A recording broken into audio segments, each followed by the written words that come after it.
The Base by J. Mammone Architecture in Cobbitty, Australia. Sometimes, the beauty of a project is not purely about the building but equally about its surroundings. This once-vacant lot on the hill of Cobbitty, with sweeping views of agricultural crops and distant mountain tops, becomes the underlying basis of the project core. It asked for an architecture that wouldn't impede but rather firm in its character to allow for framed views, to enhance the beauty of what already existed. The base draws you deep into the experience of the place with a refreshing inventiveness of robust materials, simplistic framing, and lightness of wholehearted Australian pavilion architecture. The home stretches along 73 m, with a modest kink to the end for a distinguished guest quarter. A series of pre-cast concrete blades form the language to the rear of the home, framing the landscaped site beyond, allowing for a deep appreciation of the natural topography. Externally, this expressed structure establishes a visual rhythm and sense of order. They double as creating zones of privacy between glazed openings, and engage with the movement of the sun to allow the deep shadows of light to activate the rear facade.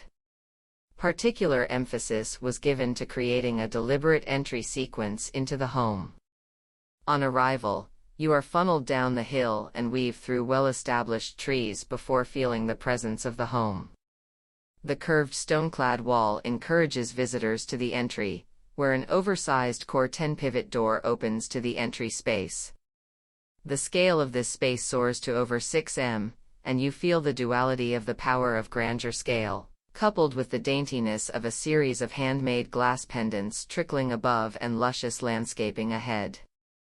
From here, a circulation spine connects to private and public parts of the home. The bedrooms are nestled together, allowing for a simple retreat and privacy. Across from this, the living areas sprawl to the west, fluid in their spatial design, allowing each space to seamlessly extend out into external spaces. The large operable glazed panels in these areas take full advantage of the northern aspect, and encourage natural daylighting to flood interior spaces. An off-form concrete hood floats between glazed openings and glazed highlights, running along the complete length of the north, east, and west perimeter of the home. This hood not only performs to provide thermal comfort to internal spaces through sunlight and shade but is also an engineering feat, as it spans unsupported between large openings. This home stands as more than just a structure. It has become the foundation for the family that inhabits it and the base for a lifetime of experiences and memories to come.